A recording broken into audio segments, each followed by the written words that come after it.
Supreme court ने बुधवार को एनएसए के तहत गिरफ्तार किए गए जलवायु परिवर्तन कार्यकर्ता सोनम वांगचुक की रिहाई की मांग वाली याचिका पर 29 अक्टूबर तक के लिए सुनवाई स्थगित कर दी है। शीर्ष अदालत ने मामले की सुनवाई स्थगित करने का निर्देश तब दिया जब वांगचुक की पत्नी गीतांजलि जे आंगमो की ओर से कहा गया कि वो याचिका में संशोधन कर एनएसए के तहत हिरासत में लिए जाने के आधार को चुनौती देंगी। जस्टिस अरविंद कुमार और एनवी अंजारिया के पीठ ने गीतांजलि आंगमो की ओर से पेश वरिष्ठ अधिवक्ता कपिल सिब्बल ने वो याचिका में संशोधन के लिए एक अर्जी दाखिल करेंगे और वांगचुक को हिरासत में रखे जाने के आधार को चुनौती देंगे।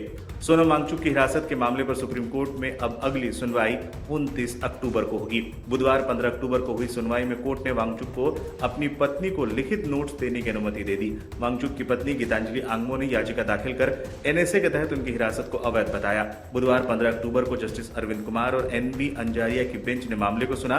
गीतांजलि की तरफ से पेश वरिष्ठ वकील कपिल सिब्बल ने कहा, वांगचुक ने अपनी हिरासत को चुनौती देने के लिए कुछ नोट्स तैयार किए हैं, वो उनकी पत्नी या वकील को दिए जाएं। कोर्ट में हुई सुनवाई को लेकर सोनम वांगचुक की पत्नी गीतांजलि आंगमो ने तमाम जानकारियां दी। इस दौरान सुप्रीम कोर्ट परिसर की एक तस्वीर भी शेयर की जिसमें वो कपिल सिब्बल के साथ नजर आ रही हैं। साथ में उन्होंने कैप्शन देते हुए लिखा, सुप्रीम कोर्ट ने आदेश दिया है कि सोनम वांगचुक के द्वारा तैयार किए गए नोट जिनमें उनके गिरफ्तार किए जाने के आधारों को चुनौती दी गई है, मुझे दिए जाए। ये मौलिक अधिकार और कानूनी सहायता अधिकारियों के द्वारा मना किया जा रहा था। हम अगली सुनवाई जो 29 अक्टूबर 2025 को होगी उससे पहले याचिका में संशोधन कर गिरफ्तारी के आधारों को चुनौती देंगे। मैं धन्यवाद देती हूं कपिल सिब्बल जी का। हमें न्यायपालिका, संविधान, मीडिया और भारत के लोगों पर पूरा भरोसा है।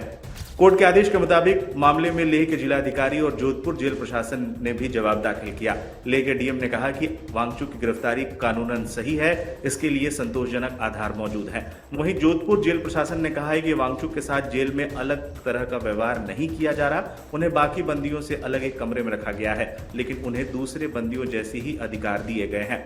क्या है पूरा मामला? सोनम वांगचुक लंबे समय से लद्दाख के आंदोलन का प्रमुख चेहरा रहे हैं। यह आंदोलन लद्दाख को राज्य का दर्जा देने और संविधान की 6ठी अनुसूची के तहत विशेष दर्जा देने की मांग से जुड़ा है।